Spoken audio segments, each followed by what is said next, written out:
Shalom pemirsa TV Indonesia semua. Senang rasanya kita bisa dipertemukan lagi untuk membahas buku Agama yang Bersinar.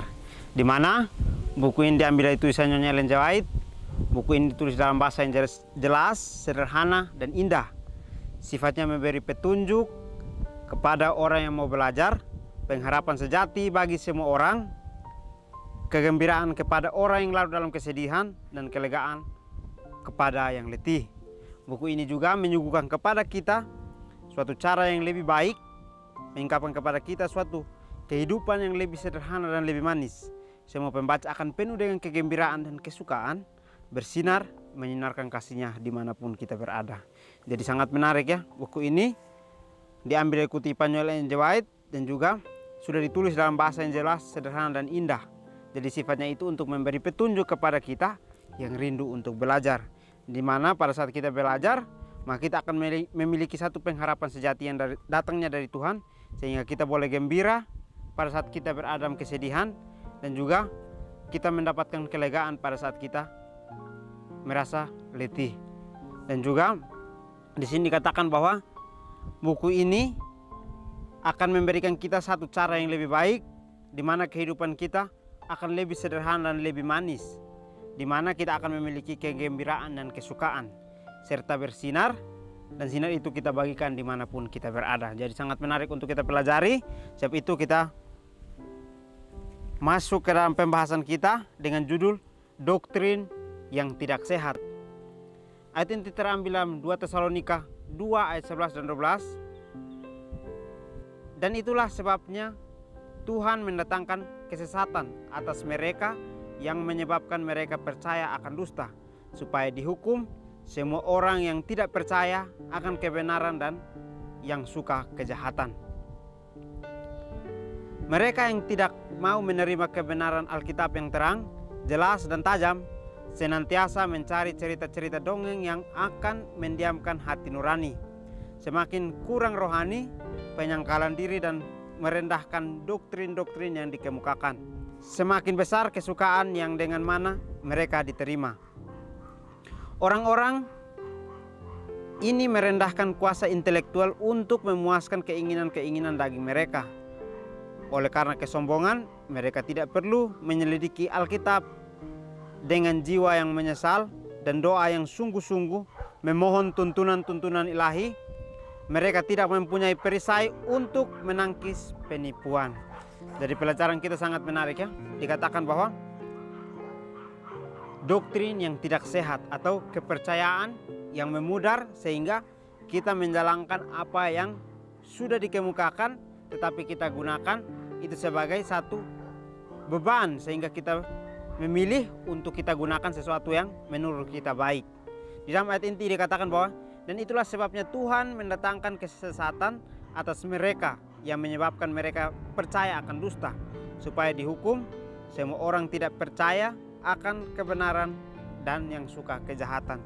Jadi kembali lagi teguran keras untuk kita semua, di mana pada saat kita masuk ke dalam kesesakan, berarti sesuatu hal yang terjadi dalam kehidupan kita, sehingga Tuhan mengizinkan itu untuk terjadi dalam kehidupan kita supaya kita lebih berserah kepadanya. Tetapi pada saat kita tidak berserah, maka kita juga tidak akan percaya akan Tuhan sendiri. Kita tidak akan percaya akan kebenaran itu. Lalu kita sukanya adalah kejahatan. Jadi seringkali doktrin yang tidak sehat datang dari ketidakpercayaan akan kebenaran, ketidakpengetahuan akan Injil yang sudah Tuhan berikan kepada kita. Mereka yang tidak menerima kebenaran Alkitab yang terang, jelas, dan tajam senantiasa mencari cerita-cerita dongeng yang akan mendiamkan hati nurani. Ini kembali diceritakan bahwa kebenaran Alkitab yang terang, jelas, dan tajam itu adalah pedoman kehidupan kita. Tetapi pada saat kita tidak mau terima, maka kita akan senantiasa mencari cerita-cerita dongeng yang untuk menenangkan hati kita sendiri atau mengasihani diri kita sendiri. Inilah yang terjadi dalam kehidupan kita sehari-hari.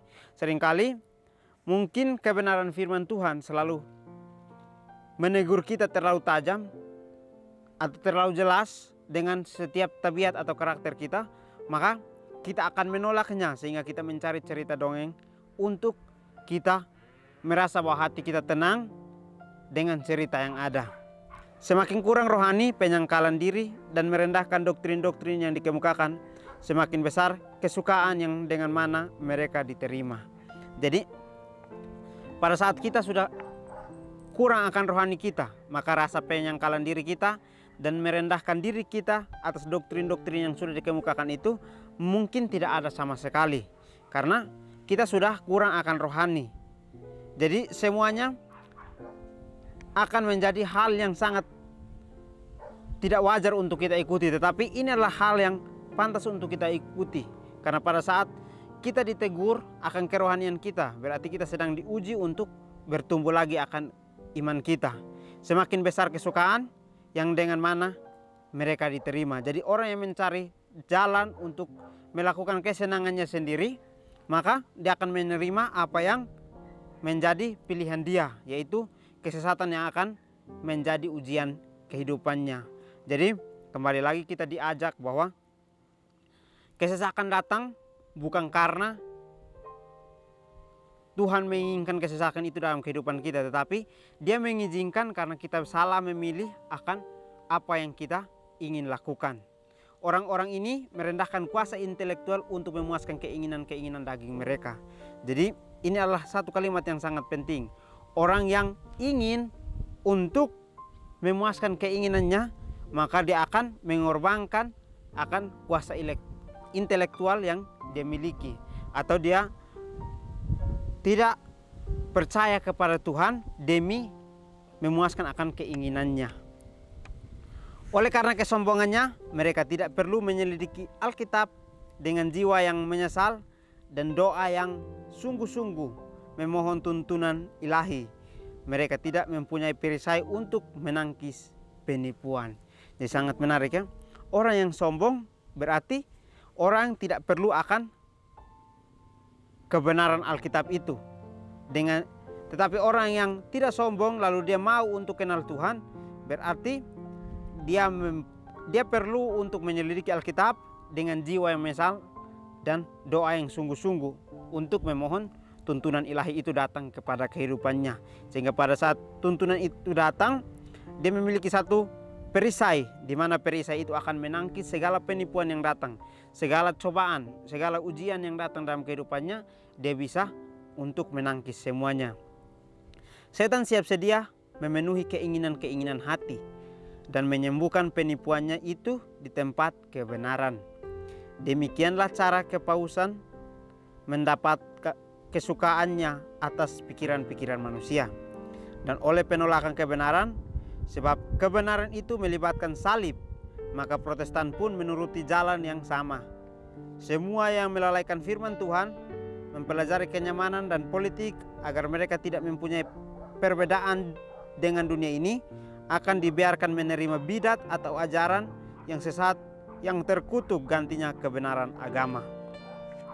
Baik, jadi pelajaran kita sangat menarik ya. Kembali lagi kita diberikan pilihan bahwa setan sudah siap sedia untuk memenuhi akan keinginan-keinginan hati kita.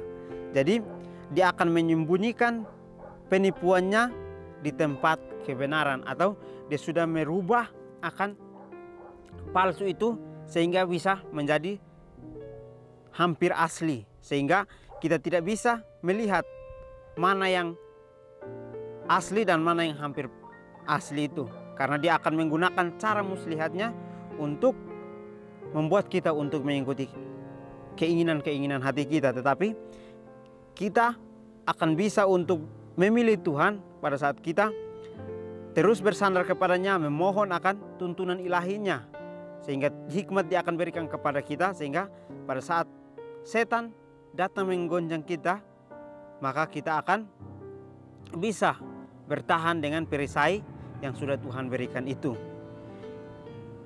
Kembali lagi diceritakan juga di sini, dikatakan bahwa demikianlah caranya kepausan mendapat kekuasaan atas pikiran-pikiran manusia. Jadi inilah cara untuk bagaimana setan menguasai akan pikiran manusia.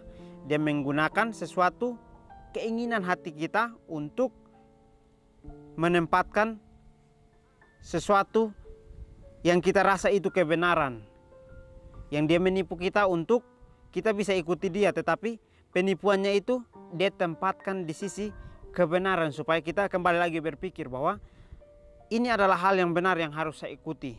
Tetapi pada saat kita berjalan bersama dengan Tuhan, kita akan meminta hikmat kepadanya. Dia akan menunjukkan kepada kita hikmat itu, sehingga kita dapat menolak akan ajakan yang diberikan itu. Dan oleh penolakan kebenaran, sebab kebenaran itu melibatkan salib, maka Protestan pun menuruti jalan yang sama. Jadi kembali lagi ini menceritakan tentang pilihan-pilihan kita manusia. Pada saat kita menolak kebenaran, pada saat itu juga kita sedang melibatkan salib Kristus, yaitu kebenaran sendiri. Jadi pada saat kita menuruti akan perintah si jahat, maka kita sedang memilih untuk mengikuti akan penolakan kebenaran itu. Tetapi kalau kita ingin untuk mengikuti kebenaran, berarti kita sedang melibatkan salib itu supaya meluruskan akan jalan kita. Semua yang melalaikan firman Tuhan mempelajari kenyamanan dan politik agar tidak mempunyai perbedaan dengan dunia ini. Jadi seringkali kita ingin untuk sama dengan dunia, kita tidak memiliki perbedaan, sehingga kita menggunakan semuanya dengan cara kita mencari kenyamanan itu sendiri dari kehidupan kita masing-masing. Setiap bentuk kesalahan yang dapat dipikirkan akan diterima oleh mereka yang dengan sengaja menolak kebenaran. Jadi kesalahan terbesar yang akan kita miliki adalah sebenarnya kita sudah ketahui bahwa itu adalah salah, lalu kita pikirkan itu, lalu kita sengaja juga menolak akan kebenaran itu. Jadi inilah cara setan untuk menjatuhkan kita, karena dia menggunakan sesuatu yang kita ingin atau kita mau supaya dia bisa menjatuhkan kita untuk menolak akan kebenaran itu. Rasul Paulus berbicara mengenai sekelompok orang yang tidak menerima dan mengasihi kebenaran yang dapat menyelamatkan mereka. Menyatakan, dan itulah sebabnya Tuhan mendatangkan kesesakan atas mereka yang menyebabkan mereka percaya akan dusta, supaya dihukum semua orang yang tidak percaya akan kebenaran dan kejahatan. Dengan amaran seperti itu di hadapan kita, kita perlu waspada mengenai doktrin-doktrin yang kita terima. Alfa Omega Jilid 8 halaman 549 dan 550. Baik, pelajaran kita sangat menarik. Di akhir pelajaran dikatakan bahwa Rasul Paulus kembali lagi mengingatkan kita dengan mengatakan bahwa sekelompok orang yang tidak menerima dan mengasihi kebenaran yang dapat menyelamatkan mereka. Menyatakan, dan itulah sebabnya Tuhan mendatangkan kesesakan atas mereka yang menyebabkan mereka percaya akan dusta, supaya dihukum semua orang yang tidak percaya akan kebenaran itu.